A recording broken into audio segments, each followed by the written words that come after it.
안녕하세요. 리더의 매력 김병재입니다.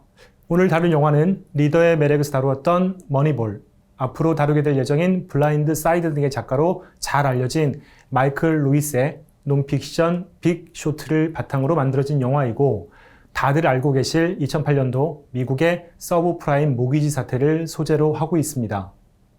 감독은 아담 맥케이, 작년에 개봉한 돈 룩업의 감독이기도 합니다. 돈 룩업을 보신 리더님들은 느끼시겠지만 사회적 이슈를 특유의 풍자로 풀어내는데 탁월한 능력을 보여주는 감독입니다. 영화의 스토리는 사실 간단합니다.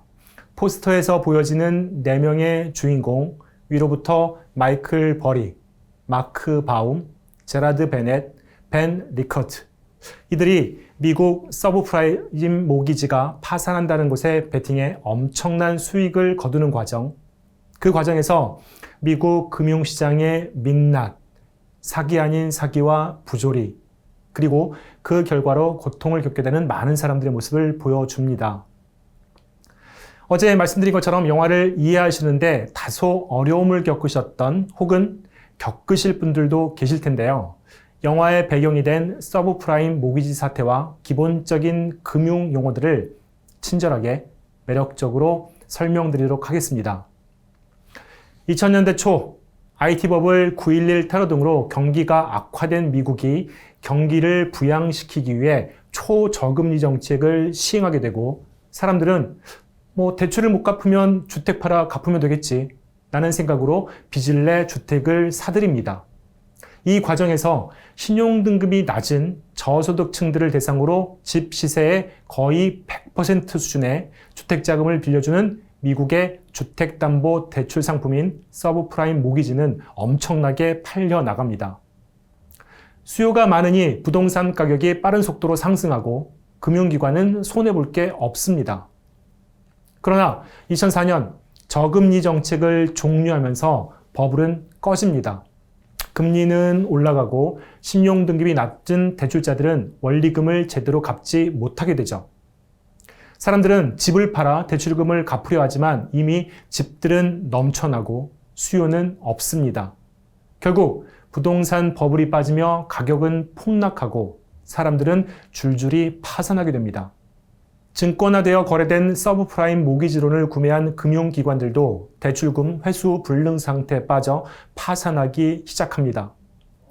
어렵지 않으시죠? 네. 이어서 금융용어들, 대단히 많은 금융용어들이 나오지만 영화에서는 카메오가 나와서 친절한 설명도 해줍니다. 기본적인 것들을 좀 말씀드리면, 숏, 떨어진다는 거죠.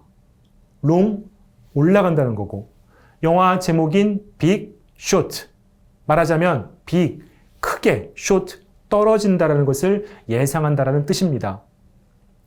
주택저당증권인 MBS는 모기지, 주택담보대출을 기초자산으로 발행되는 증권이고, 부채담보부 증권인 CDO는 채권 혹은 대출채권 등을 한데 묶은 이른바 신용파생상품입니다. 신용부도 스와프, CDS는 부도가 발생하여 채권이나 대출 원리금을 돌려받지 못할 위험에 대비한 신용파생상품입니다. 리더님들 머리가 좀 아프신가요? 이제 다 끝났습니다. 이제 끝났다고 하고 또 아프게 해서 제가 치과를 싫어하는데 정말로 끝났습니다. 이제 영화 속으로 들어가 보겠습니다. 사이언 캐피탈을 설립한 마이클 버리는 수많은 모기지 채권을 미친 듯이 직접 분석하여 그 속의 버블이 심각함을 알게 됩니다.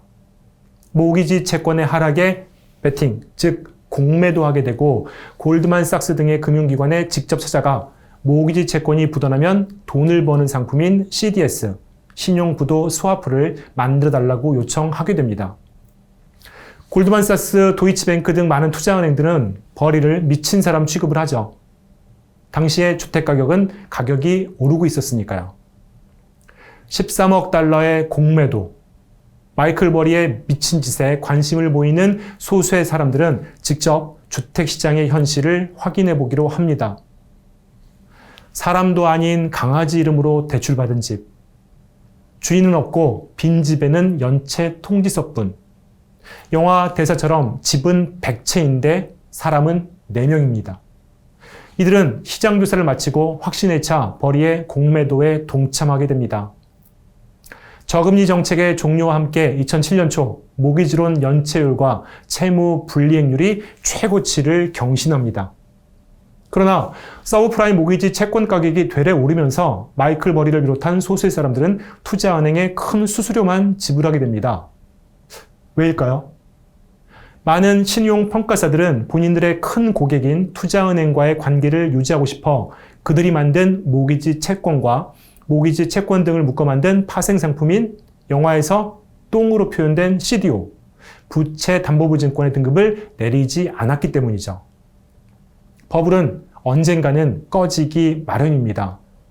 소규모 캐피탈사에 연이은 파산, 그리고 2008년 다들 아시는 미국의 거대 투자은행 리만 브라더스의 파산과 함께 본격적으로 시작된 미국 경제의 몰락은 전 세계에 영향을 미치게 되고 2008년 글로벌 금융위기로 이어지게 됩니다.